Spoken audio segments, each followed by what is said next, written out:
Hai sobat, gimana kabar kalian? Semoga disehatkan selalu dan banyak rezekinya, amin. Pada kesempatan kali ini, Sabta Novel akan membawakan cerita Slay the Gods, episode 1. Untuk melihat video selengkapnya, sahabat bisa kunjungi playlist yang telah Sabta Novel sediakan. Yuk mari, kita berimajinasi bersama dan masuk ke alur ceritanya.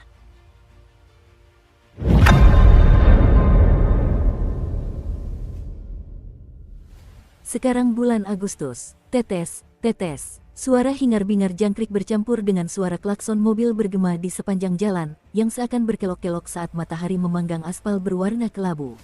Di pinggir jalan, di bawah naungan beberapa pohon, beberapa anak muda berkumpul, merokok dan menunggu lampu lalu lintas berubah. Tiba-tiba seorang pemuda yang tengah merokok seperti menemukan sesuatu, pandangannya tertuju pada suatu sudut jalan. "Arnold, apa yang kamu lihat?" tanya teman di sampingnya. Pemuda bernama Arnold itu menatap kosong sejenak sebelum berkata, "Katakan padaku, bagaimana orang buta bisa menyeberang jalan?"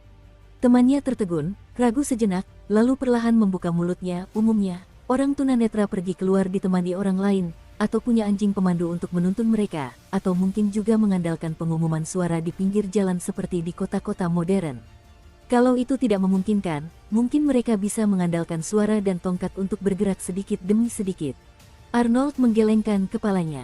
Bagaimana kalau mereka sendirian, tanpa anjing pemandu, tanpa pengumuman suara, dan bahkan tongkat mereka digunakan untuk mengangkut satu tong minyak kacang? "Kamu pikir kamu lucu?" Rekannya memutar matanya, mengikuti pandangan Arnold, dan saat berikutnya seluruh tubuhnya membeku. Di sudut jalan seberang, ia melihat seorang remaja mengenakan kemeja hitam lengan pendek, matanya terbungkus lingkaran tebal satin hitam, yang menghalangi semua cahaya.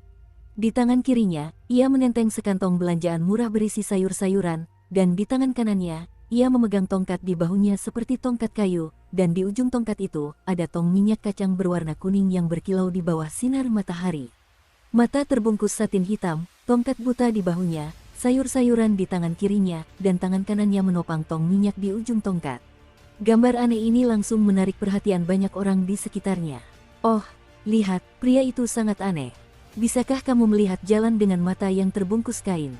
Tidakkah kamu melihat tongkat di tangannya, karena dia memang buta?" Pada usia ini, orang buta pada dasarnya memakai kacamata hitam, yang masih menggunakan kain dan satin yang melilit mata mereka di hari yang panas, tidak takut untuk menutupi kepanikan. "Ya, pernahkah kamu melihat orang buta yang tidak menggunakan tongkatnya untuk berjalan, melainkan membawa sesuatu? Anak muda sekarang benar-benar bisa bermain." Kicauan Tonggeret di musim panas tak kuasa menyembunyikan bisikan para pejalan kaki di sekitarnya, yang memandang remaja itu dengan rasa ingin tahu, berdiskusi tentang apakah ia betul-betul buta atau tidak, dan memperhatikan lampu merah yang berkedip-kedip itu dengan penuh harap. Tepat pada saat itu, sebuah suara jelas terdengar dari sisi remaja itu. "Kakak, bolehkah aku membantumu menyeberang jalan?" Itu adalah seorang gadis kecil berseragam sekolah, berusia sekitar 12 atau 13 tahun, dengan beberapa tetes keringat di pipinya, sepasang mata hitam besar dengan cemas memperhatikan remaja itu, murni dan sederhana. Remaja itu sedikit tertegun, menoleh ke arah gadis kecil itu, dan senyum pun muncul di wajahnya. Dia menggantungkan kantong sayur-sayuran dari tangan kirinya ke tangan kanannya, menyekat tangan kirinya yang berkeringat di sudut mantelnya, dan dengan lembut menggenggam telapak tangan gadis itu. Percikan, lampu hijau menyala. Remaja itu melangkah maju dan menyeberang jalan bersama gadis kecil itu. Gadis kecil itu gugup, melihat ke kiri dan ke kanan ke arah lalu lintas, berjalan hati-hati dan takut-takut. Sedangkan si remaja, dia berjalan dengan mantap. Di mata semua orang, adegan ini bukanlah seperti seorang gadis baik hati yang menuntun seorang tunanetra menyeberang jalan, tetapi seperti seorang kakak laki-laki yang menuntun seorang gadis. Jalannya tidak lebar, hanya dalam waktu 10 detik saja kedua insan itu telah sampai di seberang jalan. Si remaja mengucapkan terima kasih kepada si gadis kecil, lalu kepalanya tak kembali menatap jalan raya yang terpencil itu. Dia tidak buta. Arnold melihat pemandangan ini, berkata dengan yakin, dia pasti bisa melihat. Seorang pemuda di belakang Arnold, memegang dagunya dengan satu tangan, merenung, lalu tampak memikirkan sesuatu, dan tiba-tiba menyadari. "Aku lihat, dia berpura-pura menjadi biksu buta." Patah. Sambil menepuk-nepuk kepala rekannya, Arnold mengumpat, "Sampah, apa cuma game yang ada di kepalamu? Siapa sih yang cukup malas untuk berpura-pura jadi biksu buta? Apa kau tidak mau mati?" Setelah jeda 2 detik, Arnold menambahkan dengan suara pelan, Yah, para biarawan buta itu menggunakan kain merah untuk menutupi mata mereka, dan kostumnya juga tidak terlihat seperti itu. Arnold, kamu bilang aku diam. Oh, katanya. Ketika keduanya tengah bertengkar, pemuda yang sedari tadi diam menatap punggung remaja lelaki itu yang berjalan pergi sambil sedikit mengernyitkan dahinya. Ada apa? Arnold menangkap tatapannya. Aku kenal dia. Kamu kenal dia? Benar. Pemuda itu mengangguk. Waktu sepupuku masih SD, ku dengar ada murid di sekolahnya yang mengalami kecelakaan, yang mengakibatkan matanya terluka. Dia menutupi matanya dengan kain satin hitam, dan katanya ada juga masalah mental. Masalah mental. Arnold tertegun, mengingat situasi barusan dengan hati-hati. Sepertinya dia baik-baik saja. Itu terjadi 10 tahun yang lalu, mungkin dia sudah pulih, tetapi saat itu tampaknya itu masalah besar, dan siswa tersebut keluar beberapa hari kemudian dan dilaporkan dipindahkan ke sekolah khusus untuk tunanetra. Pada titik ini, orang lain menimpali dengan bersemangat, jadi, kecelakaan apa itu? Bisa membuat orang buta dan mengalami masalah mental, mungkinkah itu sesuatu yang jahat? Entahlah. Dia terdiam sejenak, tapi ku dengar itu lebih keterlaluan dari itu. Pria yang menyedihkan. Arnold mendesah. Siapa namanya? Dia sepertinya dipanggil Lin Qiye. Saat matahari terbenam, Lin Qiye membuka pintu. Seketika itu juga, bau sayur-sayuran dari dalam rumah tercium ke hidungnya. Ia mengendus, menelan, dan membawa barang-barang itu ke dalam rumah. Cika. Pintu tua itu menjerit keras, menutupi suara masakan dari dapur. Seorang wanita paruh baya membuka pintu dapur, melihat Lin Qiye membawa tas, berseru, lalu bergegas maju. Xiaoqi, kenapa kamu membawa begitu banyak barang sekaligus? Wanita itu menggosokkan tangannya ke celemek, dengan cepat membantu Lin Qiye mengambil barang-barang, sambil mengoceh. Tong minyak kacang sebesar itu. Wah, apa kau menyalahgunakan subsidi pemerintah lagi? Bibi, subsidi yang diberikan pemerintah kepada penyandang disabilitas digunakan untuk biaya hidup, dan saya menggunakannya untuk membeli minyak. Lin Qiye tersenyum. Omong kosong, uang ini kan untuk biaya kuliahmu, kok bisa kamu pakai sembarangan? Biar ku beritahu, uang hasil kerja Bibi cukup untuk menghidupi kita bertiga, kamu tidak perlu sembarangan. Wanita itu dengan lembut mengusap-usap tong minyak itu dengan tangannya, raut wajahnya tampak sedikit patah hati. Lalu ia berbisik, tong minyak sebesar itu, atau mereknya, harganya mahal, ya. Tanpa menunggu Lin Qiye mengatakan sesuatu, para wanita itu tiba-tiba bereaksi. Tidak, bagaimana kamu membawa semua barang ini kembali? Dukung terus channel YouTube Sabta Novel. Oh, aku bertemu beberapa orang baik di jalan dan mereka membantu membawa mereka kembali untukku, kata Lin Qiye dengan tenang. Yah, tampaknya masih banyak orang baik di masyarakat. Apakah kamu berterima kasih kepada mereka? Tentu saja. Lin Qiye mengganti topik. Bibi, di mana Ah Jin?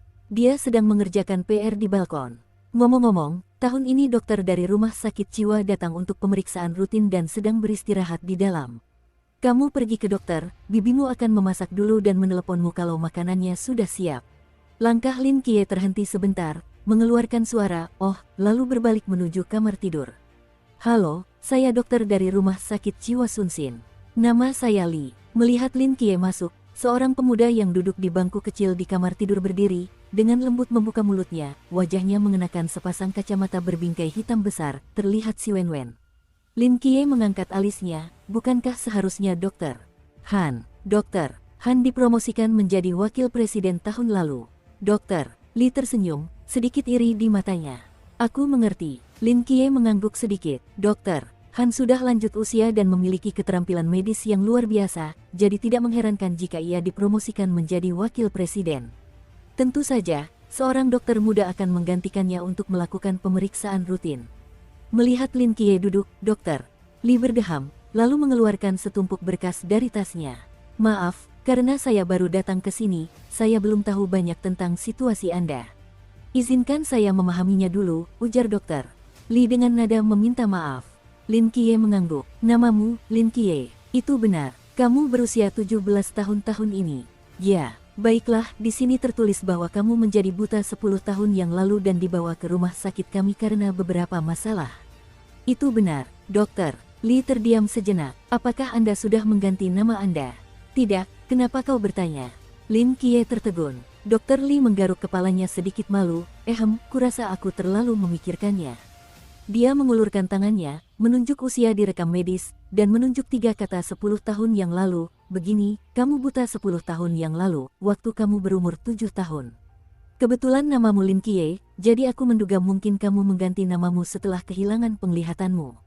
Catatan, Qiye berarti 7 malam. Lin Qiye terdiam beberapa saat, lalu menggelengkan kepalanya. Tidak, aku tidak pernah mengganti namaku, dan orang tuaku memberiku nama Lin Qiye saat aku lahir. Itu cukup. Di tengah kata-kata Dokter Lee, dia menyadari bahwa dia tidak bersikap sopan dan menutup mulutnya tepat waktu. Itu kebetulan. Wajah Lin Qiye berseri-seri, benar-benar kebetulan. Dokter Lee merasa malu, tetapi ia segera mengganti topik. Ya, sepertinya tidak terlalu detail tentang kecelakaan yang menyebabkan kebutaan dan masalah mentalmu. Bisakah kau menceritakannya padaku jika memungkinkan? Lin Qiye belum membuka mulutnya. Dokter Lee segera menambahkan, saya tidak bermaksud menyinggung, hanya ingin lebih memahami pasien dan memperlakukan mereka dengan lebih baik. Tentu saja, jika Anda tidak mau bicara, saya tidak akan memaksa Anda. Lin Qiye duduk dengan tenang.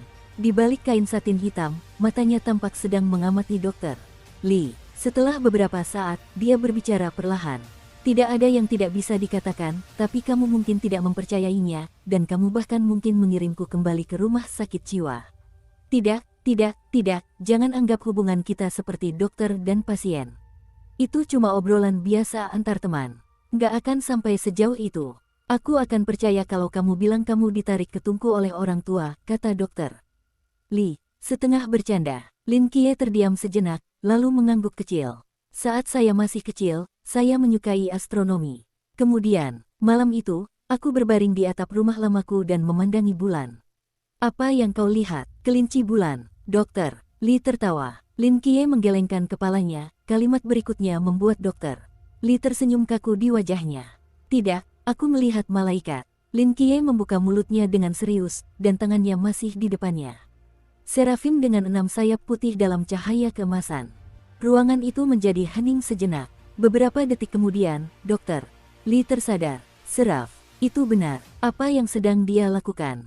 Dia tidak melakukan apapun, dia seperti patung emas yang duduk di tengah kawah bulan yang besar, menatap bumi seolah-olah dia sedang berjaga. Dokter Lee mengusap sudut matanya dan berkata, Lin Qiye, tahukah kamu seberapa jauh jarak bulan dari bumi? Hampir 400.000 kilometer, kata Lin Qiye dengan tenang. Hampir 400.000 kilometer, ulang Dokter Lee, bahkan dengan teleskop tercanggih sekalipun, Anda hampir tidak bisa melihat permukaan bulan, tetapi Anda baru saja berbaring di atap rumah Anda saat berusia 7 tahun, dan Anda melihat malaikat di bulan dengan mata telanjang. Bukan aku yang melihatnya. Lin Qiye membuka mulutnya pelan, dialah yang melihatku. Aku hanya mengangkat kepalaku, dan mataku seperti ditarik olehnya melalui ruang, dan menatapnya. Jadi dia memaksamu. Semacamnya, bagaimana lagi aku bisa melihat permukaan bulan? Aku bukan peramal. Tapi kalau memang ada malaikat di bulan, kenapa selama bertahun-tahun tidak ada yang menyadarinya? Aku tidak tahu. Lin Qiye menggelengkan kepalanya, mungkin Seraf tidak ingin dia mati, apalagi, apakah manusia benar-benar memahami bulan? Lin 7 malam berkata dengan sangat tulus, begitu tulusnya sehingga Dokter Lee segera ingin memanggil mobil untuk menyeretnya kembali ke rumah sakit jiwa. Lagi pula, Dokter Lee adalah seorang dokter yang mengkhususkan diri dalam perawatan penyakit mental. Ia telah melihat berbagai macam penyakit mental. Ia menyimpulkan sebuah aturan dalam karir medisnya, semakin serius omong kosongnya, dan semakin orang terdengar tidak masuk akal, semakin sakit. Bagaimana dengan matamu? Apa yang terjadi di sana? Lin Qiye mengulurkan tangannya, mengusap lembut kain satin hitam di matanya, dan tidak bisa mendengar gejolak emosi di antara kata-katanya. Hari itu, aku menatapnya sejenak, lalu aku menjadi buta. Dokter Lee membuka mulutnya, menatap kotak di tangannya, lalu terdiam. Pada penyebab kebutaan, hanya ada 4 kata. Alasannya tidak diketahui. Jadi, apa yang sebenarnya terjadi saat itu? Benarkah, seperti yang dikatakan Lin Qiye, ia melihat Seraf di bulan? Bagaimana lagi menjelaskan kebutaan mendadak itu?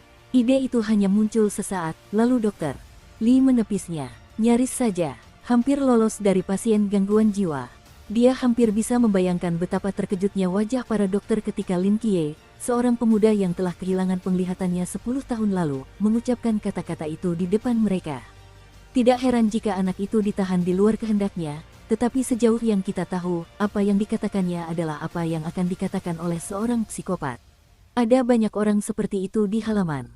Ada yang mengaku sebagai reinkarnasi monyet matahari dan bergelantungan di palang monyet setiap hari. Ada pula yang mengira diri mereka rak mantel dan berdiri di dalam ruangan sepanjang malam. Lalu, ada yang menganggap semua orang sebagai suami mereka dan mencuri bokong orang lain di setiap kesempatan. Nah, pasien terakhir adalah seorang pria berusia 40 tahun yang berminyak. Anda bicara tentang masa lalu, tapi bagaimana dengan sekarang? Bagaimana pendapat Anda tentang ini? Dokter, Lee menyesuaikan suasana hatinya dan melanjutkan prosedur. Semuanya hanya angan-angan. Lin Qiye berkata dengan tenang, hari itu, aku tak sengaja berguling dari atap, kepalaku terbentur tanah, dan mungkin saraf mataku terluka. Sekarang aku buta. Dia telah mengatakannya berkali-kali, dengan ahli dan tenang. Dokter Lee mengangkat alisnya, menulis sesuatu di rekam medis, lalu membahas kehidupan sehari-hari Lin. Setelah sekitar 20 menit, ia melihat jam dan berdiri sambil tersenyum. Yah, dari analisis awal saya, tidak ada masalah besar. Saya harap kamu bisa menyesuaikan pola pikirmu dan menjaga dirimu sendiri, kata dokter. Lee menyemangati sambil berjabat tangan. Lin Qiye tersenyum dan mengangguk sedikit. Bibi melihat dokter. Lee pergi dan dengan hangat mengundangnya, Dokter Lee, tidakkah Anda akan tinggal untuk makan malam? Tidak, saya ada pasien lain yang harus ditangani, jadi saya tidak akan merepotkan Anda, tolak dokter. Lee dengan sopan. Ia berpamitan dengan Bibi Lin Qiye, lalu membuka pintu untuk pergi. Saat pintu tertutup, senyum Lin Qiye lenyap seolah-olah tidak pernah ada. Delusi, apa? Gumamnya pada dirinya sendiri. Kakak, ayo makan, teriak sepupu Yang Jin dari dapur sambil membawa piring. Yang Jin adalah putra bibinya, 4 tahun lebih muda dari Lin Qiye, dan baru saja masuk SMP. Sejak orang tua Lin Qiye menghilang, ia tinggal di rumah bibinya, dan kedua sepupunya tumbuh bersama. Hubungan mereka bahkan lebih dekat daripada hubungan saudara kandung. Datang, jawab Lin Qiye. Lin Qiye baru saja duduk di meja sempit itu, ketika tiba-tiba ia merasakan kehangatan yang berasal dari telapak kakinya. Awalnya, kehangatan itu bertahan lama, lalu sudut mulutnya sedikit terangkat. Yang Jin melihat ke bawah meja, tertawa, dan mengumpat. Yah, kodok hitam kecil, biasanya kamu sangat malas dan hampir tidak bisa bergerak ketika waktunya makan, tetapi ketika waktunya makan, kamu lebih cepat daripada orang lain. Seekor anjing kecil hitam dan kudisan menjulurkan kepalanya dari bawah meja, lidahnya menjulur keluar. Napasnya yang terengah-engah tercium ke sisi Lin Qiye saat menjilati kakinya, wajahnya penuh sanjungan. Mereka berempat, 3 orang dan seekor anjing, satu keluarga. Sederhana, sulit, namun anehnya meyakinkan. 10 tahun, Lin Qiye menyentuh kepala anjing itu, mengambil sepotong daging dari beberapa potongan daging di piring, dan memasukkannya ke dalam mangkuk Yang Jin. Gigitlah tulangnya. Yang Jin tidak menolak, mengingat persahabatan mereka yang seperti saudara, mengatakan lebih banyak hanya akan tampak tidak tulus. Ia memikirkan hal lain. Kakak, apakah matamu benar-benar membaik? Lin Qiye tersenyum, yah, aku bisa melihat bayangan sekarang, tapi tidak bisa melihat cahaya. Aku harus pakai balutan satin hitam ini beberapa hari lagi. Beberapa hari ini, Xiaoqi. Bibi bilang, matamu terlalu berharga. Kalaupun kamu bisa melihat sekarang, jangan buru-buru melepas satin hitam ini. Sayang sekali kalau sampai rusak lagi karena sinar matahari. Kita main aman saja dan pakai saja sedikit lebih lama. Tanya Bibi cemas. Aku tahu, Bibi, jawab Lin Qiye. Ngomong-ngomong, aku sudah menabung untuk membelikanmu kacamata hitam yang keren. Nanti aku tunjukkan padamu. Seru Yang Jin bersemangat, seolah teringat sesuatu. Lin Qiye tersenyum dan menggelengkan kepalanya. Ah Jin, meskipun kacamata hitam bisa menghalangi cahaya, efeknya jauh lebih buruk daripada satin hitam. Aku tidak bisa memakainya sekarang. Baiklah, Yang Jin kecewa. Tapi kalau mataku sudah sembuh total, aku akan mengajakmu berbelanja setiap hari, lalu aku akan membelikanmu sepasang, dan kita akan melakukannya bersama-sama. Mendengar ini, mata Yang Jin berbinar lagi dan mengeluarkan suara gembira. Ya, Xiaoqi, Bibi sudah mengatur agar kamu pindah. Saat semester dimulai, kamu bisa pindah dari sekolah luar biasa ke SMA biasa. Bibinya sepertinya teringat sesuatu, dan berkata, tapi apa kamu sudah benar-benar memikirkannya? SMA biasa tidak sama dengan SMA luar biasa. Dalam kasusmu, jika tidak ada kecelakaan, Bibi. Lin menyela, mataku sudah sembuh, dan kalau aku ingin diterima di universitas yang bagus, aku harus berdiri di garis start yang sama dengan yang lain. Bocah. Sekalipun kamu nggak bisa masuk universitas bagus, nggak apa-apa. Tapi bibimu selalu mendukungmu selama ini. Saudaraku, Aku juga bisa mendukungmu. Tubuh Lin Qiye sedikit gemetar. Tatapannya yang tersirat di balik kain satin hitam tak terbaca, bibirnya terkatup rapat dan senyum tipis tersungging. Ia menggelengkan kepalanya kuat-kuat. Tak ada sepatah kata pun yang terucap, namun Yang Jin dan bibinya merasakan tekad Lin Qiye. Bahkan anjing hitam kecil di kakinya menggesek pergelangan kaki Lin Qiye. Go, kembali ke kamar, Lin Qiye menutup pintu. Dia tidak menyalakan lampu. Malam sudah larut, kepingan salju kecil di luar jendela berjatuhan ke tanah yang keras. Lin Qiye, yang duduk di meja, perlahan melepas kain satin hitam yang menutupi matanya. Wajah muda yang tampan terpantul di cermin di meja.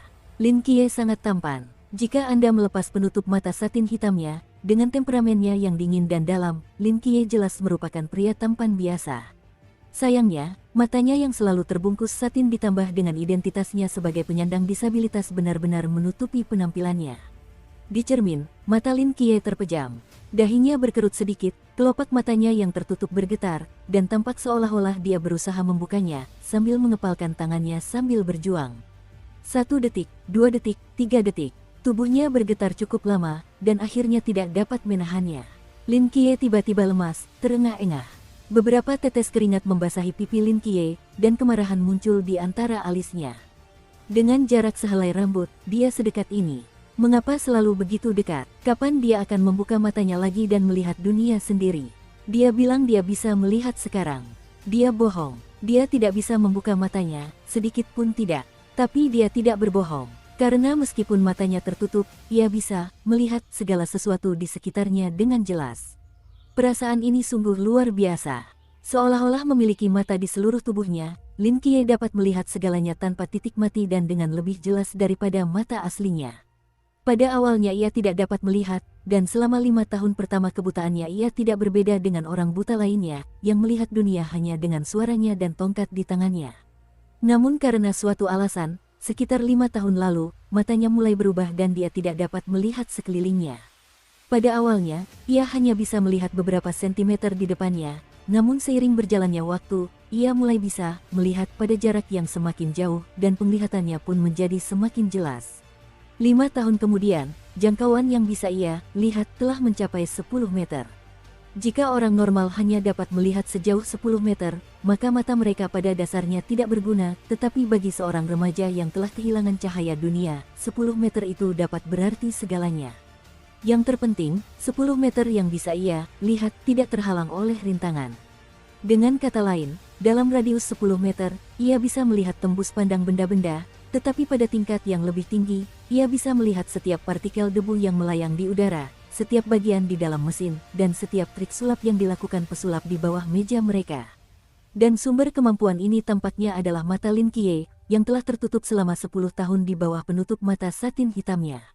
Meskipun memiliki kekuatan yang hampir supernatural ini, Lin Qiye masih merasa tidak puas. Ia mungkin memiliki penglihatan absolut 10 meter, tetapi ia ingin menggunakan matanya sendiri dan melihat dunia secara langsung. Ini adalah obsesi remaja yang terbaik. Meskipun usahanya untuk bangun hari ini gagal, dia jelas bisa merasakan. Tak lama kemudian, aku pun membuka mataku. Setelah mandi, Lin Qiye tidur lebih awal, seperti biasa. Mungkin bertahun-tahun hidup dalam kegelapan tidaklah buruk, setidaknya ia telah mengembangkan kebiasaan baik untuk tidur lebih awal. Namun saat ia berbaring di tempat tidur, tanpa sadar, gambaran itu kembali terlintas di benaknya. Di bawah kubah gelap alam semesta, di permukaan bulan yang tak bernyawa, bumi yang pucat terpantul dalam cahaya bintang yang redup. Di tengah kawah tertinggi dan terbesar bulan, berdiri sebuah patung. Sosok itu berdiri di sana dengan tenang, seolah telah ada sejak zaman kuno. Kemuliaan emas ilahi mereka bersemi, cukup untuk membuat siapapun jatuh ke tanah. Di belakangnya, 6 sayap yang dibesar-besarkan terbentang, menghalangi sinar matahari dan meninggalkan bayangan besar di batu berwarna abu-abu keperakan. Namun, jejak nyata yang tertinggal di benak Lin Qiye adalah mata sosok itu. Mata itu penuh dengan kekuatan suci yang menyala bagaikan komet, sama mempesonanya dengan matahari di dekatnya. Dia melihat mata itu hanya sesaat, lalu dunianya kembali gelap. 10 tahun yang lalu, dia mengatakan kebenaran dan akhirnya didiagnosis menderita penyakit mental. Namun dialah yang paling tahu, dia tahu mana yang nyata dan mana yang ilusi. Sejak dia melihat Serapim di bulan, dia tahu bahwa dunia tidak sesederhana kelihatannya. Perlahan-lahan, Lin Qiye tertidur lelap. Ia tidak menyadari bahwa pada saat ia tertidur, dua helai cahaya keemasan yang cemerlang keluar dari matanya dan berkelebat ke kejauhan. Di dunia berkabut, Lin berjalan sendirian selama 7 malam. Kabut menyelimuti bentang alam yang bergelombang dan seakan tak berujung, menciptakan kehampaan yang seakan tak berujung di segala arah. Namun, setiap kali ia melangkah, kekosongan di bawah Lin Qiye tetap diam, mengeluarkan suara langkah kaki yang berirama. Lin Qiye menatap tubuhnya dan mendesah. Mimpi itu lagi, mengetuk pintu tiap malam itu melelahkan. Oke. Lin Qiye menggelengkan kepalanya tanpa daya, lalu melangkah maju lagi. Saat berikutnya, kabut di sekitarnya surut, dan sepotong arsitektur modern yang aneh muncul di depan Lin Qiye. Jelas itu adalah bangunan bergaya modern, tetapi bila Anda perhatikan detailnya lebih dekat, bangunan itu tampak sama sekali tidak alami. Kelainan tersebut berupa detail seperti gerbang besi besar yang diukir dengan gambar para dewa, atau lampu listrik yang menyala seperti bola api, atau bahkan ubin berukir yang mengambang di bawah kakinya. Itu adalah campuran gaya arsitektur modern dan kuil dari mitologi kuno, keduanya tidak sama, tetapi menyatu membentuk kemegahan yang tak terlukiskan. Lin Qiye mengenali bangunan semacam ini, yang tampak sangat familiar. Itu sangat mirip dengan rumah sakit jiwa Sun Xin tempat dia menghabiskan waktu selama setahun, dan perlahan-lahan kemiripannya bertambah seiring semakin banyak kata-kata yang terpampang di pintu. Ragnarok Asylum. Tiba-tiba muncul sesuatu. Lin Qiye menggelengkan kepalanya, melangkah maju, dan menghadap gerbang besi besar itu. 5 tahun lalu, bukan hanya tubuhnya yang tiba-tiba berubah, tetapi juga mimpinya. Setiap malam, selama 5 tahun berturut-turut, ia bermimpi yang sama, dan titik fokus mimpinya ini adalah rumah sakit jiwa misterius milik para dewa. Namun, pintu-pintu rumah sakit jiwa ini tetap tertutup dan tidak dapat dibuka dengan cara apapun. Dukung terus channel YouTube Sabta Novel. Lin Qiye berputar-putar mengelilingi rumah sakit jiwa berkali-kali, hanya pintu besi besar yang bisa menjadi jalan masuk. Parahnya, meskipun tembok di sekelilingnya tidak terlalu tinggi, setiap kali Lin Qiye melompat, tinggi tembok itu bertambah. Sedangkan untuk kekuatan kasar, bahkan jika Lin Qiye benar-benar pingsan saat mencoba masuk, pintu besi itu tidak akan bergerak. Tampaknya ada satu jalan ke kiri. Ketuk pintu. Lin Qiye meraih cincin di pintu besi, menarik napas dalam-dalam, dan memukul keras permukaan pintu besi itu. Sial. Dengan suara bel kuno yang bergema di seluruh rumah sakit jiwa, pintu besi besar itu bergetar lagi, dan tidak terbuka. Sial. Sekali lagi, pintu besi itu tidak terbuka. Lin Qiye, tidak terkejut maupun marah, dengan sabar mengetuk pintu berulang kali. Selama 5 tahun terakhir, ia sangat menyadari aturan mimpi ini, selain mengetuk, tak ada cara lain yang bisa membuka pintu besi besar itu. Jadi, dalam mimpi ini, ia hanya bisa mengetuk pintu. Sepertinya tak ada lagi yang bisa dilakukan. Untungnya, dalam mimpinya, ia tidak boleh lelah, kalau tidak, tubuhnya akan cepat lelah. Jadi, seperti pekerja keras, Lin Qiye rajin mengetuk pintu untuk malam berikutnya. Seminggu kemudian, SMP Changnan No. 6. Oh, lihat, itu orang sekolah kita ya. Kenapa matamu ditutup kain? Dengan seragam sekolahku, pasti dari sekolahku. Dia masih memegang tongkat pemandu. Dia tampak buta. Aneh, mengapa aku belum pernah melihatmu sebelumnya? Ini pasti kelas atas yang baru, kan? Jangan bilang, dengan beberapa lingkaran kain hitam di sekitar matanya, dia terlihat sangat tampan. Tapi bagaimana orang buta belajar? Kurasa tidak ada kelas khusus di sekolah kita. Aku tidak tahu. Tidak mengherankan, Lin Qiye baru saja melangkah memasuki gerbang sekolah, hal itu menarik perhatian banyak orang. Namun untuk adegan ini, Lin 7 malam mengalami terlalu banyak, ia melewati sekolah Maple Leaf Avenue, menuju ke arah gedung pengajaran. Ngomong-ngomong, Lin Qiye sudah siap menghadapi orang-orang bodoh itu sebelum datang. Lagi pula, seperti banyak teks bodoh lainnya, situasi ini pasti akan muncul dari beberapa orang bodoh yang disebut pengganggu sekolah, yang baginya merupakan ejekan, untuk kemudian dia berpura-pura memaksakan wajahnya dan meletakkan kertas fofoil. Namun, si pembuat onar tidak muncul, tetapi banyak siswa berinisiatif untuk bertanya kepadanya apakah dia butuh bantuan. Hal ini membuat Lin 7 malam hati tak dapat dijelaskan beberapa hilang. Bayangkan, bagaimana mungkin siswa modern setelah 9 tahun wajib belajar, masih banyak pembuat onar buta. Lagi pula, meskipun ada kelompok-kelompok kecil seperti itu, sekarang mereka juga memperhatikan kesetiaan Jiang Hu. Membantu saudara-saudara menyelesaikan masalah di hari kerja dan mengekspresikan semangat juga tidak masalah. Jika Anda benar-benar menindas penyandang disabilitas, keesokan harinya Anda harus diludahi dan ditenggelamkan, dan reputasi Anda akan hancur total. Lin Qiye menaiki tangga dan segera menemukan ruang kelasnya, kelas 2 SMA. Ia telah berada di sekolah khusus selama 1 tahun, dan sekarang ia adalah siswa pindahan. Dari perspektif kebanyakan film, drama TV, dan novel, siswa yang berpindah kelas umumnya identik dengan pengabaian, isolasi, dan kesengsaraan. Lagi pula, berbagai macam kelompok kecil telah terbentuk di tahun pertama sekolah menengah atas, dan jika mereka tidak berinisiatif, sulit untuk benar-benar berintegrasi ke dalam kelas. Lin 7 Malam sangat jelas, dia bukan tipe orang yang aktif. Sekalipun dia SMA dan mereka akrab, dengan temperamennya yang tidak dekat dengan orang asing, kemungkinan besar dia masih sendiri. Tapi orangnya tidak jahat, setidaknya Lin 7 Malam sendiri menikmati perasaan ini, tidak ada yang mengganggu, meditasi, fokus pada sekolah. Benar-benar ingin sengaja membiarkan dia bergaul dengan orang lain, dia tidak akan melakukannya. Berdiri di pintu kelas, Lin Qiye menarik napas dalam-dalam, menenangkan diri, dan melangkah masuk ke dalam kelas. Saat Lin Qiye masuk ke kelas, suara bising yang tadinya terdengar tiba-tiba berhenti, dan suasana tiba-tiba menjadi sunyi. 1 detik, 2 detik, 3 detik. Tepat ketika Lin 7 Malam hendak mengatakan sesuatu, kelas tiba-tiba meledak. Apakah kamu Lin Qiye? Kursimu sudah siap, di sana. Lin Qiye, kamu tidak bisa melihat. Aku akan membawamu ke sana. Teman sekelas, pelan-pelan saja, masih banyak barang di koridor, ambil tasmu kembali. Tanpa menunggu reaksi Lin Qiye, beberapa siswa maju ke depan dan dengan hati-hati membawanya ke posisinya. Seorang anak laki-laki jangkung langsung mengambil tas sekolah Lin Qiye dan menggendongnya di bahunya. Dikelilingi oleh banyak orang, Lin 7 Malam, damai, datang ke tempat duduknya.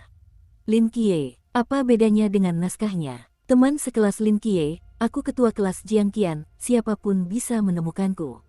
Seorang gadis dengan kuncir kuda menepuk dadanya. Namaku Li Yifei, kalau kamu mau makan malam, hubungi aku ya, aku akan mengajakmu ke sana. Pria yang membawa tasnya itu tertawa. Dan aku, namaku Wang Shao. Banyak orang mengerumuninya dan menyapanya dengan hangat. Untuk sementara, Lin 7 Malam sebenarnya beberapa bingung. Sejujurnya, ini jauh lebih buruk dari yang ia duga. Kau, kenal aku. Ekspresi wajah Lin Qiye tampak aneh. Kepala sekolah memberitahu kami tentangmu. Monitor Jiang Qian menjawab, namun, yang paling mengesankan kami adalah bibimu, yang berdiri di sini hari itu dengan sekeranjang telur dan mengirimkan telur satu persatu, meminta kami untuk merawatmu. Selama 7 malam, pikiran Lin bagaikan tersambar petir, seluruh tubuhnya membeku di tempat. Ia tak kuasa mendengarkan apa yang dikatakan para siswa selanjutnya. Ia hanya menatap ke arah kelas. Dalam benaknya, ia tak kuasa menahan diri untuk membayangkan seorang perempuan paruh baya berpunggung bungkuk, membawa sekeranjang telur rebus segar, dan dengan sungguh-sungguh bertanya kepada para siswa. Mahasiswa, tolong, keponakanku matanya kurang bagus, pemarah, dan dingin. Kamu harus lebih perhatian padanya. Gadis kecil, kamu sangat cantik, keponakanku juga tampan, kamu pasti suka. 7 Malam anak ini, dingin di luar dan panas di dalam, asalkan kamu akrab dengannya, kamu akan cocok dengannya. Di suatu tempat di sepanjang jalan, pita hitam itu menjadi sedikit basah. Bibi, gumamnya dalam hati. Tepat saat kami asyik mengobrol, seorang guru perempuan masuk sambil membawa buku, melihat Lin Qiye duduk di barisan depan, mula-mula menghampiri untuk menghibur dengan beberapa patah kata, lalu memberikan perkenalan singkat kepada semua orang, lalu mulai mengajar.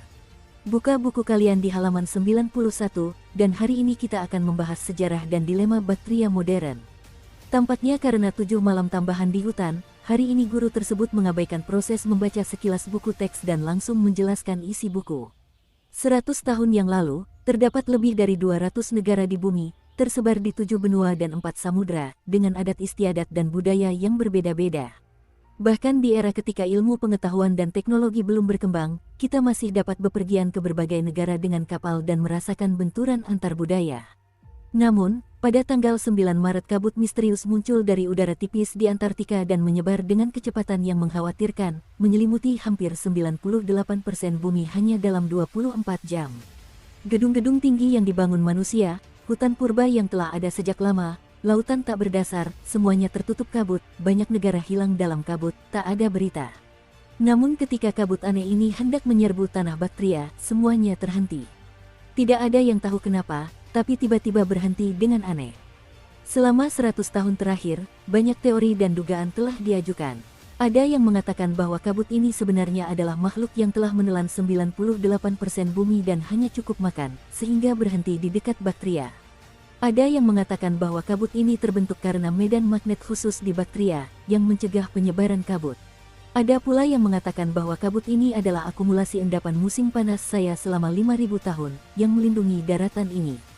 Komposisi kabut ini benar-benar di luar pengetahuan manusia, baik cahaya, suara, gelombang radio, maupun alat deteksi lainnya tidak dapat menembus kabut ini. Dan tidak ada yang tahu apakah negara-negara lain yang telah ditelan 100 tahun lalu masih ada di balik kabut ini. Para ahli berspekulasi bahwa peluang mereka untuk bertahan hidup dalam kabut sangat rendah, karena kabut terhirup ke dalam paru-paru atau bersentuhan dengan permukaan kulit, mereka semua mati. Dalam 100 tahun terakhir, Tiongkok telah mengirim banyak tim deteksi yang dilengkapi dengan baik ke dalam kabut, tetapi tidak satu pun dari mereka yang kembali. 50 tahun yang lalu, satelit pertama Tiongkok berhasil diluncurkan. Dari gambar yang dikirimkan kembali dari luar angkasa, seluruh bumi telah berubah menjadi abu-abu dan putih, hanya menyisakan daratan murni di Bactria. Saat ini Bactria seperti sebuah pulau di planet ini, dan kita mungkin merupakan satu-satunya yang selamat dari planet ini. Oleh karena itu, tanggal 9 Maret hari ketika kabut muncul, dikenal sebagai hari kelangsungan hidup. Bulan sabit telah terbit di langit malam. Bel tanda berakhirnya kelas belajar mandiri sore hari berbunyi. Para siswa keluar kelas berdua dan bertiga, berbincang dan tertawa di bawah sinar bulan sabit.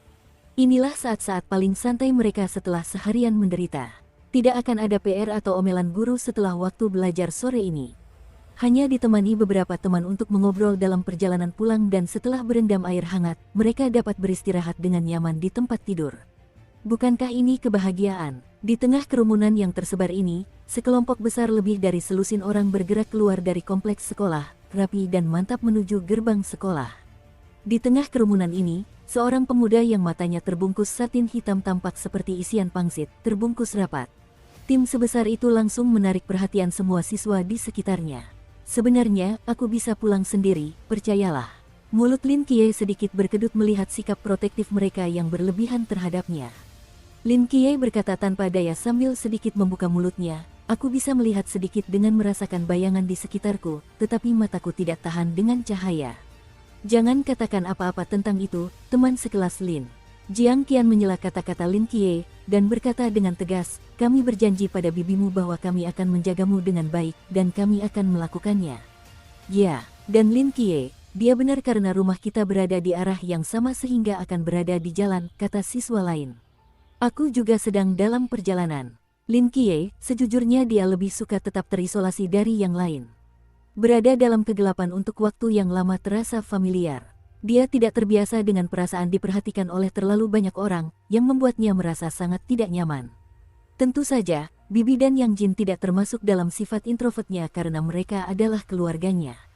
Tetapi melihat bahwa mereka menunjukkan kebaikan dengan sungguh-sungguh kepadanya, dia tidak bisa mengatakan apa-apa kepada mereka dan hanya bisa mengikuti kerumunan dan bergerak maju. Aku akan berbelok ke kanan di sudut di depanku, tapi aku bisa berjalan bersamamu sedikit lebih lama. Aku akan berbelok di sini, sampai jumpa besok. Sampai jumpa besok. Saat mereka bergerak lebih jauh dari sekolah, para siswa di sekitar Lin Qiye mulai berkurang. Satu persatu mereka mengucapkan selamat tinggal padanya dan pergi ketika mereka menemukan bahwa mereka sudah dekat dengan jalan mereka masing-masing untuk pulang. Beberapa menit kemudian, pihak Lin Qiye hanya memiliki 5 orang. Suasana berisik yang asli secara bertahap menjadi tenang. Ruang di sekitar Lin Qiye segera menjadi berlimpah dan dia menghela napas panjang lega. Katakan, akankah kabut benar-benar naik lagi dan menelan Bactria? Li Yifei membawa tas dengan rasa ingin tahu menoleh dan bertanya. Apa kau tidak mendengarkan para ahli? Kemungkinan kabut kembali pulih sangat kecil, mungkin selama 100 tahun terakhir situasinya tidak akan berubah, bagaimana nanti setelah 100 tahun? Lagi pula, kita tidak akan ada lagi saat itu, jadi, kenapa repot-repot? Jiang Qian memutar matanya. Jiang Qian, kau tahu para ahli sering menekankan betapa tidak dapat diandalkannya suatu hal, jika kita benar-benar menerima kenyataan itu, kita mungkin menyadari bahwa musim panas ditelan kabut, alih-alih tenggelam dalam ledakan pengalaman. Jadi itu sebabnya kau hanya bermain-main dan tidak berkonsentrasi pada pelajaranmu. Jiang Qian berjalan ke arah Li Yifei di depan, aku harus mengingatkanmu, Guru Wang pernah berkata bahwa jika kau mendapat peringkat terakhir dalam ujian ini, kau akan memindahkan meja ke tepi podium. Aku tahu, Li Yifei tersenyum. Tapi aku benar-benar tidak berpikir kabut akan kembali. Wang Shao yang berjalan di depan tiba-tiba menambahkan, lagi pula, kabut hanyalah fenomena alam. Setelah mencapai intensitas kritis tertentu, kabut itu akan berangsur-angsur mereda. Sama seperti zaman es ketika gletser menutupi daratan. Saat suhu naik, kabut itu akan perlahan mereda dan era baru akan menyusul. Aku tahu maksudmu, bukankah itu disebut teori bencana alam? Sekarang sudah banyak yang mengakuinya. Jiang Qian mengangguk. Lalu bagaimana jika kabut ini bukan fenomena alam? Pada saat ini, Lin Qiye yang sedari tadi diam tiba-tiba membuka mulutnya. Wang Shao awalnya tertegun, lalu tersenyum. Lin Qiye, kau tidak benar-benar percaya pada pernyataan para teolog yang mengaku bahwa kabut ini berhubungan dengan kekuatan supernatural. Ini abad ke-21. Kita harus percaya pada sains. Tidak ada dewa dan hantu di dunia materialistis ini. Seorang mahasiswa bernama Liu Yuan menyela. Lin Qiye tidak menjawab apakah ada sesuatu di dunia ini yang melampaui pemahaman sains. Ia tahu betul di dalam hatinya, tetapi tidak perlu mengatakan hal-hal ini kepada orang luar. Kurasa dunia akan lebih menarik jika ada hal-hal seperti itu, gumam Li Yifei. Mengapa begitu banyak diskusi tak berguna yang terjadi? Hal-hal ini bukan urusan kita. Daripada terobsesi apakah kabut akan pulih, lebih baik menunggu sampai liburan 3 hari kelangsungan hidup untuk tidur dalam kenyataan. Jiang Qian tersenyum. Ya, liburan memang nyata. Saat ini, di kota tua kota Changnan, seorang pria membawa papan nama, berjalan dengan tenang di jalanan yang sepi dan remang-remang. Lampu-lampu jalan tua memancarkan cahaya redup, seolah memanjangkan punggungnya. Ia melirik ponselnya, berjalan ke sudut jalan yang sempit, lalu berhenti. Ini dia, gumamnya, menurunkan papan nama dari bahunya, dan meluruskannya. Di bawah lampu jalan yang berkedip-kedip, bayangan papan nama itu berkelap-kelip, dan di latar belakang hitam, beberapa karakter merah terang tampak mencolok. Guru Wang berkata bahwa jika kamu mendapatkan peringkat terakhir dalam ujian ini, kamu akan memindahkan meja ke tepi podium. Aku tahu, aku tahu. Li Yifei tersenyum. Tapi aku benar-benar tidak berpikir kabut itu akan kembali. Berjalan di depan Wang Shao tiba-tiba menambahkan, bagaimanapun, kabut hanyalah fenomena alam. Setelah mencapai intensitas kritis tertentu, kabut itu akan berangsur-angsur mereda. Sama seperti zaman es ketika gletser menutupi daratan. Saat suhu naik, kabut itu akan perlahan mereda dan era baru akan menyusul. Aku tahu apa yang kamu maksud dengan itu, bukankah itu disebut teori bencana alam? Sekarang sudah banyak yang mengakuinya. Jiang Qian mengangguk. Dan bagaimana jika kabut ini bukan fenomena alam? Pada saat ini Lin Qiye yang diam sepanjang jalan tiba-tiba membuka mulutnya. Wang Shao awalnya tertegun, lalu tersenyum. Lin Qiye, kamu tidak benar-benar percaya pada pernyataan para teolog yang menyebut kabut ini terkait dengan kekuatan supernatural. Ini abad ke-21. Kita harus percaya pada sains. Tidak ada dewa dan hantu di dunia materialistis ini. Seorang siswa bernama Liu Yuan menyela. Lin Qiye tidak menjawab apakah ada sesuatu di dunia ini yang melampaui pemahaman sains. Ia tahu itu dalam hatinya, tetapi tidak perlu mengatakan hal-hal ini kepada orang luar. Kurasa dunia akan lebih menarik jika ada hal-hal seperti itu, gumam Li Yifei. Mengapa begitu banyak diskusi yang tidak berguna terjadi? Hal-hal ini bukan urusan kita. Daripada terobsesi apakah kabut akan pulih, lebih baik menunggu sampai liburan 3 hari bertahan hidup untuk tidur dalam kenyataan. Jiang Qian tersenyum. Ya, liburan memang nyata. Saat ini, di kota tua kota Changnan, seorang pria membawa papan nama, berjalan dengan tenang di jalanan yang sepi dan remang-remang. Lampu-lampu jalan tua memancarkan cahaya redup, seolah memanjangkan punggungnya. Ia melirik ponselnya, berjalan ke sudut jalan yang sempit, lalu berhenti. Ini dia, gumamnya, menurunkan papan nama dari bahunya, dan meluruskannya. Di bawah lampu jalan yang berkedip-kedip, bayangan papan nama itu berkelap-kelip, dan di latar belakang hitam, beberapa karakter merah terang tampak mencolok. Guru Wang berkata bahwa jika kamu mendapatkan peringkat terakhir dalam ujian ini, kamu akan memindahkan meja ke tepi podium. Aku tahu, aku tahu. Li Yifei tersenyum. Tapi aku benar-benar tidak berpikir kabut itu akan kembali. Berjalan di depan Wang Shao tiba-tiba menambahkan, bagaimanapun, kabut hanyalah fenomena alam. Setelah mencapai intensitas kritis tertentu, kabut itu akan berangsur-angsur mereda. Sama seperti zaman es ketika gletser menutupi daratan. Saat suhu naik, kabut itu akan perlahan mereda dan era baru akan menyusul. Aku tahu apa yang kamu maksud dengan itu, bukankah itu disebut teori bencana alam? Sekarang sudah banyak yang mengakuinya. Jiang Qian mengangguk. Dan bagaimana jika kabut ini bukan fenomena alam? Pada saat ini Lin Qiye yang diam sepanjang jalan tiba-tiba membuka mulutnya. Wang Shao awalnya tertegun, lalu tersenyum. Lin Qiye, kamu tidak benar-benar percaya pada pernyataan para teolog yang menyebut kabut ini terkait dengan kekuatan supernatural. Ini abad ke-21. Kita harus percaya pada sains. Tidak ada dewa dan hantu di dunia materialistis ini. Seorang siswa bernama Liu Yuan menyela. Lin Qiye tidak menjawab apakah ada sesuatu di dunia ini yang melampaui pemahaman sains. Ia tahu itu dalam hatinya, tetapi tidak perlu mengatakan hal-hal ini kepada orang luar. Kurasa dunia akan lebih menarik jika ada hal-hal seperti itu, gumam Li Yifei. Mengapa begitu banyak diskusi yang tidak berguna terjadi? Hal-hal ini bukan urusan kita. Daripada terobsesi apakah kabut akan pulih, lebih baik menunggu sampai liburan 3 hari bertahan hidup untuk tidur dalam kenyataan. Jiang Qian tersenyum. Ya, liburan memang nyata. Saat ini, di kota tua kota Changnan, seorang pria membawa papan nama, berjalan dengan tenang di jalanan yang sepi dan remang-remang. Lampu-lampu jalan tua memancarkan cahaya redup, seolah memanjangkan punggungnya. Ia melirik ponselnya, berjalan ke sudut jalan yang sempit, lalu berhenti. Ini dia, gumamnya, menurunkan papan nama dari bahunya, dan meluruskannya. Di bawah lampu jalan yang berkedip-kedip, bayangan papan nama itu berkelap-kelip, dan di latar belakang hitam, beberapa karakter merah terang tampak mencolok. Bahasa Indonesia, Anda tidak benar-benar percaya pernyataan para teolog yang mengaku bahwa kabut ini terkait dengan kekuatan supernatural. Ini abad ke-21. Kita harus percaya pada sains. Tidak ada dewa dan hantu di dunia materialistis ini. Seorang siswa bernama Liu Yuan menyela.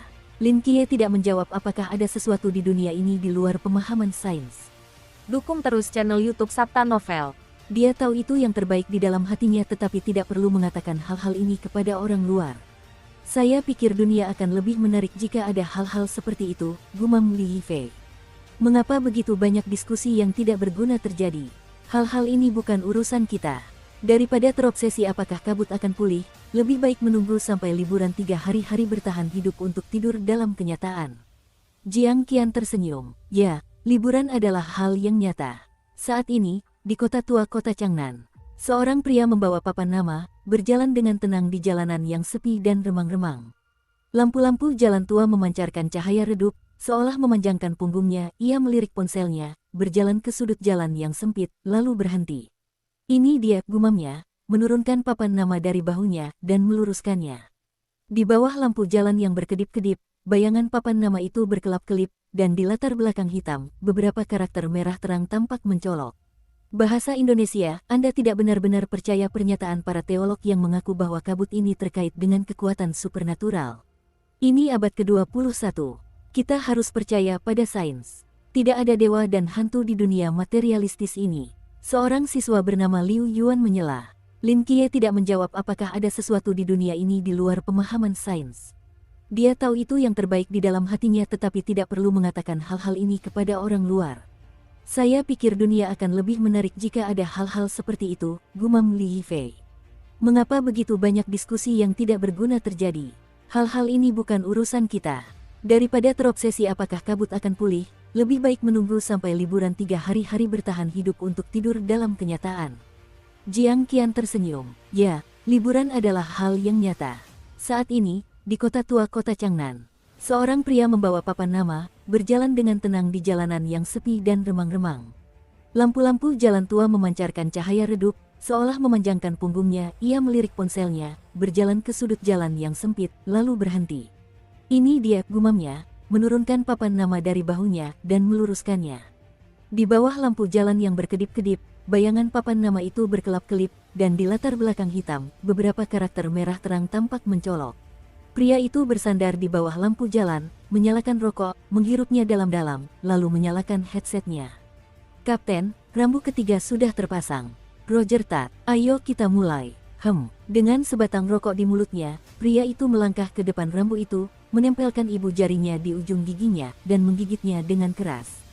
Setetes darah menetes dari lukanya, pria itu berjongkok, dengan ibu jari berdarah di 4 karakter, di larang depan, pada garis horizontal panjang. Matanya membeku, sebuah momentum yang tak terjelaskan baginya saat pusatnya meledak. Dia menatap langit malam yang gelap dan bergumam dengan suara yang hanya bisa didengarnya. Pasar terlarang, Tidak ada wilayah udara melingkar. Detik berikutnya, noda darah merah terang pada rambu di depannya dengan cepat memudar, seolah telah diserap, dan kemudian, 4 kata besar, tidak di depan, berkedip merah. Dan kemudian secara bertahap kembali seperti semula. Pria itu duduk di tanah dengan napas panjang lega dan beberapa keluhan. Sial, hancur lagi. Saat ini, jika seseorang memandang kota Chang'an dari langit, mereka akan menemukan 3 lampu menyala di dekat kota tua. Kemudian, dengan ketiga lampu ini sebagai puncaknya, sebuah segitiga sama sisi merah tua dengan cepat terbentuk. Saat segitiga itu terbentuk, separuh kota tua yang tertutupinya seperti terhapus dari peta, perlahan menghilang. Namun, dari permukaan tanah, kota tua itu tetaplah kota tua yang sama. Pada saat yang sama, di tengah segitiga ini, 6 jubah hitam dan merah melesat di langit bagaikan kilat. Pria di depan menatap langit merah tua, lalu meraih gagang pisau di belakangnya, matanya sedikit menyipit. Operasi pembersihan wajah hantu dimulai. Di luar kota tua, pria yang baru saja membuka pasar terlarang itu duduk di samping tanda, menatap kembali ke separuh kota tua seperti kanvas, menggelengkan kepalanya tanpa daya, mengeluarkan ponselnya dari sakunya dan mulai memutar musik siau-siau. Kak, kenapa kamu duduk di sini tengah malam sambil main ponsel? Nggak takut masuk angin, ya? Tak lama kemudian, seorang pejalan kaki menyeberang jalan dan senang melihat gambar ini. Lelaki itu mendongak ke arahnya, lalu menundukkan kepalanya dan meneruskan pekerjaannya. Tidak ada yang bisa dilakukan, panik saja. Pejalan kaki itu tersenyum, mengambil sebatang rokok dari sakunya dan menyerahkannya kepada pria itu. Pria itu melambaikan tangannya dan berkata, jam kerja, dilarang merokok. Hei, kamu jongkok di jalan sambil main ponsel, ini juga kerja. Orang-orang yang lewat pun senang. Baiklah. Sambil mengangkat bahu, orang yang lewat itu berdiri dan berjalan ke jalan di belakang pria itu. Mau kemana? Pria itu tiba-tiba berbicara. Pulang. Kamu tidak bisa kembali, setidaknya tidak sekarang. Pejalan kaki itu mengangkat alisnya.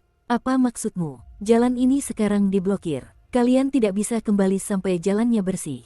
Pria itu menunjuk ke papan tanda di belakangnya. Pejalan kaki itu mengikuti jarinya dan melihat rambu yang berdiri tak jelas di tengah jalan, dan hendak mengatakan sesuatu ketika ia melihat cahaya redup pada 4 kata besar, dilarang lalu lintas di depan. Mata pejalan kaki itu berkaca-kaca. Beberapa detik kemudian, dia berbalik dengan kaku, selangkah demi selangkah menuju jalan, datang dan berjalan kembali, matanya penuh kebingungan. Pria itu tampak tidak terkejut, dan saat ia hendak melanjutkan permainannya, suara pria lain tiba-tiba terdengar di headsetnya. Zhao Kongcheng. Suara itu terdengar sesaat, lelaki itu tiba-tiba duduk dari tanah, raut wajah santai dan mengantuk lenyap, tergantikan oleh keseriusan yang amat sangat. Ayo, Kapten, ada apa? Ada yang tidak beres. Kelompok orang berwajah hantu ini dipromosikan menjadi raja berwajah hantu. Ketika kami mengepung orang berwajah hantu lainnya, mereka melukai rumbai merah dengan parah dan melarikan diri dari lingkup pasar terlarang melalui selokan. Raja Mi Hantu. Wajah Zhao Kongcheng berubah. Ke arah mana dia lari? Aku akan memotongnya. Tidak, kota kosong. Kau tidak pandai bertarung, kau tidak akan memenangkan wajah hantu, dia akan dikejar olehku. Zhao Kongcheng tersentak, lalu aku.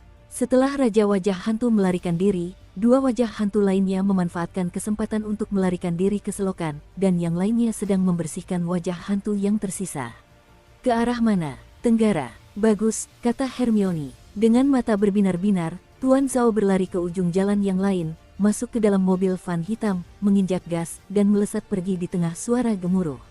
Di kursi penumpangnya, terlipat rapi dalam jubah hitam dan merah, dan pisau lurus di sarungnya. Baiklah, aku akan berbelok ke sini. Aku pergi. Wang Shao berhenti dan menoleh ke 4 orang di belakangnya.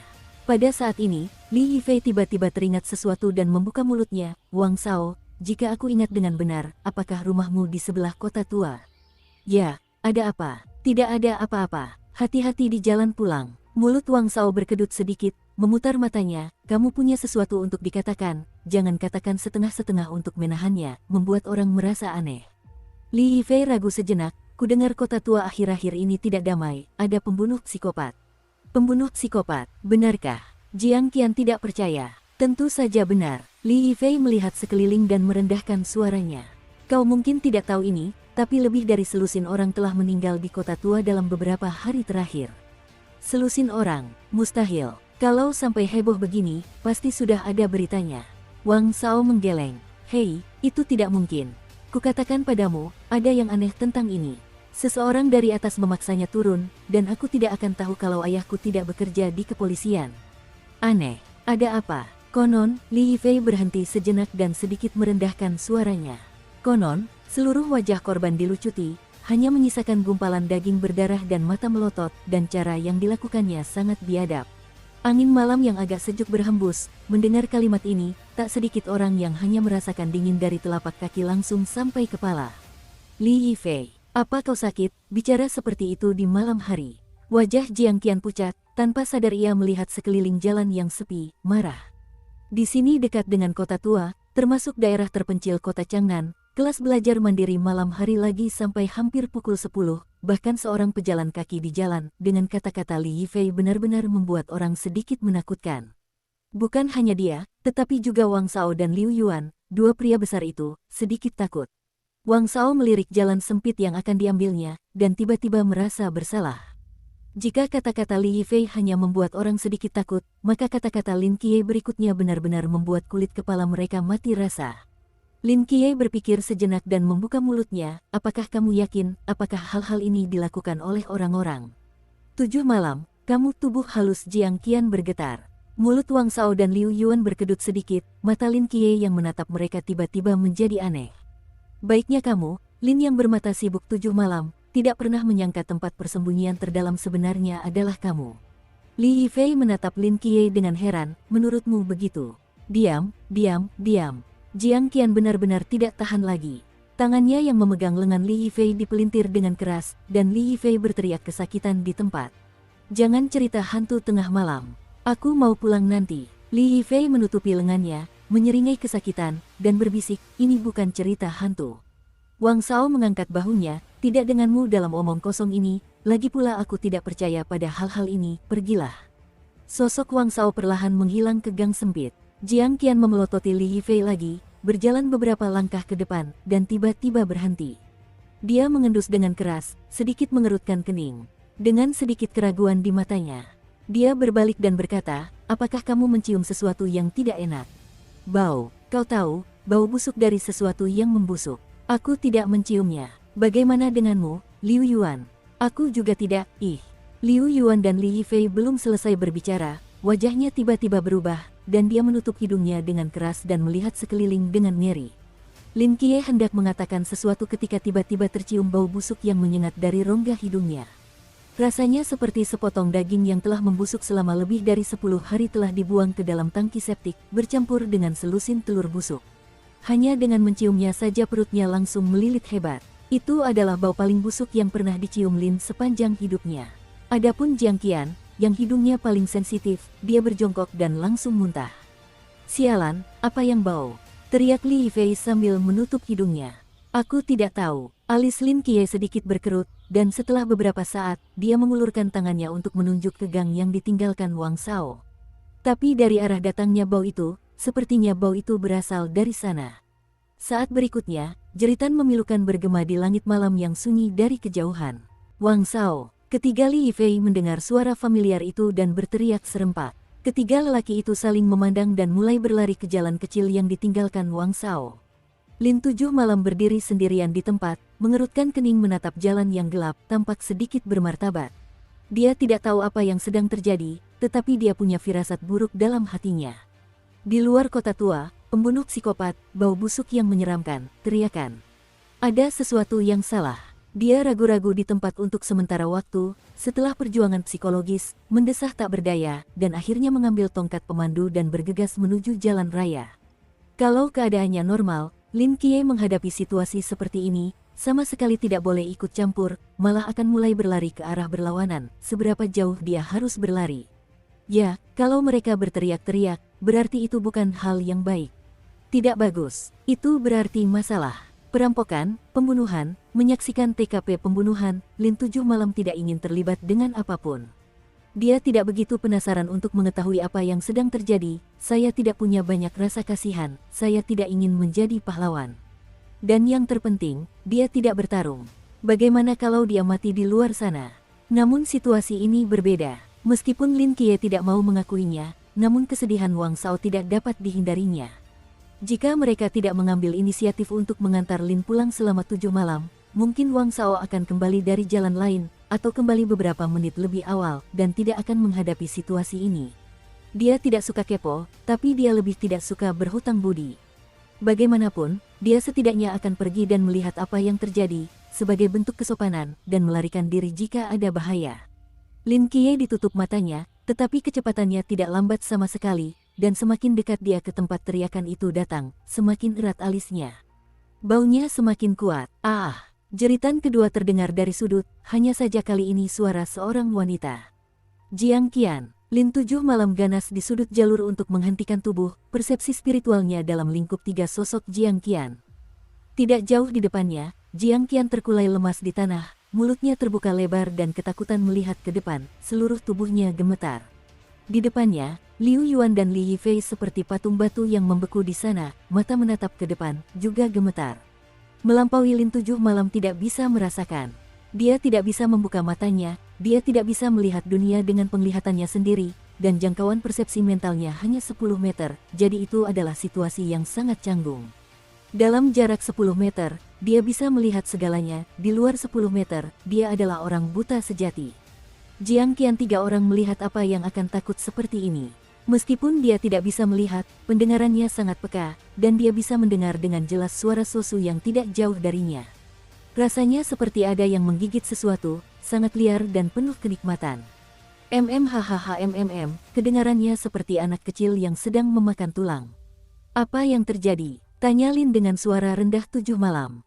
Jiang Qian nampaknya terkejut melihat kemunculan Lin Qiye, tangannya yang gemetar mencengkeram bajunya, giginya gemetar. Monster itu sedang memakan wajah Wang Xiao. Wajah Lin Qiye tiba-tiba berubah. Berlari, Lin 7 Malam dan Li Yifei mengaum pada saat yang sama. Begitu kata-kata itu terucap, Liu Yuan bagaikan anjing liar yang menggila, dengan ganasnya ia lari terbirit-birit, namun bahunya terbentur dan ia pun terhuyung, ia pun segera bangkit dan berusaha mati-matian untuk lari. Monster itu, tolong, monster, teriaknya keras sambil berlari. Lin 7 Malam tertangkap basah olehnya sehingga terkena hantaman, sosoknya tersandung, tubuhnya hanya stabil, di kejauhan terdengar tabrakan tumpul. Seolah-olah seekor beruang coklat telah menghentakkan kaki ke tanah dan berlari kencang ke arahnya. Pupil mata Jiang Qian tiba-tiba mengerut, dan ia tak tahu dari mana datangnya kekuatan itu. Ia bangkit dari tanah secepat kilat dan berlari sambil berteriak. Adapun Li Yifei, dia berlari begitu dia meneriakkan kata lari, dan kecepatannya lebih cepat dari Liu Yuan yang mendorong Lin 7 Malam. Kalau bukan karena Liu Yuan, binatang buas yang baru saja menabrak Lin Qiye hingga tersandung, dia pasti sudah lari jauh sekarang. Namun penundaan itu begitu singkat sehingga pada akhirnya dia pun terjatuh seperti Jiang Qian. Saat ini, tampaknya semua orang telah melupakan identitas Lin Qiye yang cacat, dan teman-teman sekelas yang baru saja bersumpah untuk mengantarnya kembali telah sepenuhnya meninggalkannya. Oh, tidak persis di belakangnya, mengingat kami baru saja menabraknya. Lin 7 Malam hati mencibir. Tetapi sekarang dia tidak punya waktu untuk mengkhawatirkan hal-hal itu, karena setelah dia berlari beberapa langkah, sesuatu muncul dalam jarak 10 meter dari persepsi mentalnya. Itu seperti orang, tapi bukan seperti orang. Dikatakan seperti manusia, karena memiliki anggota badan dan kepala seperti manusia, dan tidak seperti manusia, karena seperti hiena saat ini, keempat anggota badannya berjalan di tanah dan tubuhnya juga besar seperti beruang coklat. Selain itu, ada seringai di kepalanya. Pucat, bengkok, lidahnya yang panjang, runcing, dan berwarna merah tua bagaikan ular panjang, memanjang setengah meter dari mulutnya, dan menggeliat dengan lentur. Wajah Lin 7 Malam tiba-tiba jelek. Kecepatannya begitu tinggi, sehingga dalam beberapa langkah saja, ia terbang dari jarak 10 meter ke jangkauan persepsi mentalnya sendiri, dan masih mendekati dirinya sendiri dengan kecepatan yang luar biasa. Lin Qiye percaya bahwa bahkan jika juara dunia lari cepat datang, dia pasti tidak akan melakukannya. Lin 7 Malam hati menghitung jarak dari sini ke jalan raya luar, hati tiba-tiba tenggelam. Dengan perbedaan kecepatan antara keduanya, dia tidak bisa keluar jalur tanpa disalib. Apalagi yang ada, otak Lin Qiye berputar cepat, mengamati semua objek di dekatnya, dan ingin menggunakan sesuatu untuk menghalangi monster di belakang. Tiba-tiba arwahnya jatuh ke tas sekolah di belakang Jiang Qian. Hancurkan tasnya, tahan, Lin Seven Knights meraung. Jiang Qian di sisi Lin 7 Malam terkejut, matanya memancarkan sentuhan dingin, dia berteriak, menarik tas itu. Menuju Lin 7 Malam terkena. Pupil mata Lin 7 Malam tiba-tiba berkontraksi. Dia tidak pernah menyangka kalau Jiang Qian benar-benar akan menyerangnya. Ketika Lin Tujuh Malam bereaksi, tas itu terjatuh berat di dadanya. Melalui persepsi spiritual, Lin Qian dapat dengan jelas melihat ekspresi Jiang Qian. Dia tampak pucat seperti kelinci yang ketakutan, wajahnya penuh teror, tetapi tatapan matanya tidak pernah lebih kejam. Apakah kamu Lin Qian? Kursimu sudah siap, di sana. Teman sekelas Lin Qian, aku ketua kelas Jiang Qian, apa yang bisa menemukanku? Yang paling berkesan bagi kami adalah bibimu, yang berdiri di sini hari itu sambil membawa sekeranjang telur dan mengirimkan telur satu persatu kepada kami, meminta kami untuk merawatmu. Kami berjanji pada bibimu bahwa kami akan menjagamu, dan kami akan. Monitor yang pemalu dan baik hati itu tampaknya berubah menjadi setan yang histeris saat ini. Dia hanya menatap Lin Tujuh Malam, matanya penuh rasa bersalah, ada kegilaan, ada yin yang kejam. Ya, saya monitornya. Aku bilang aku akan lebih membantumu. Aku berjanji pada bibimu bahwa aku akan menjagamu. Aku bisa mengajarimu mengerjakan ujian, mengantarmu pulang, membantumu menyiapkan makanan, semuanya baik-baik saja. Tapi sekarang, saya ingin hidup, kemudian, silakan pergi ke neraka. Pada saat ini, waktu seakan terhenti, Lin Tujuh Malam menatap mata Jiang Qian, mata sedingin dan sedalam malam. Menjatuhkan tas tidak akan menghentikan monster selama beberapa detik, tetapi menjatuhkan seseorang, Anda memiliki peluang lebih baik untuk bertahan hidup. Ini adalah pilihan Jiang Qian. Tas sekolahnya tidak berat, energi kinetiknya tidak besar, lengah tetapi tubuh Lin Tujuh Malam menghancurkan makanan. Di belakangnya, monster yang mendekat dengan cepat itu muncul dan menerkam Lin Tujuh Malam terakhir. Di antara petir dan batu, Lin Tujuh Malam tersenyum. Dia tertawa dingin, punggungnya seperti mata yang panjang, mengantisipasi lintasan monster, berjongkok, dengan tepat menghindari serangan monster itu. Pada saat yang sama, tongkat pemandu yang dipegangnya di tangannya bergerak maju seperti kilat, dan ujung tongkat itu mengenai pergelangan kaki Jiang Qian. Jiang Qian berseru, seluruh tubuhnya kehilangan pusat gravitasi dan jatuh ke tanah. Bayangan gelap dan berat tiba-tiba menimpanya. Saat berikutnya, malam berubah menjadi merah darah.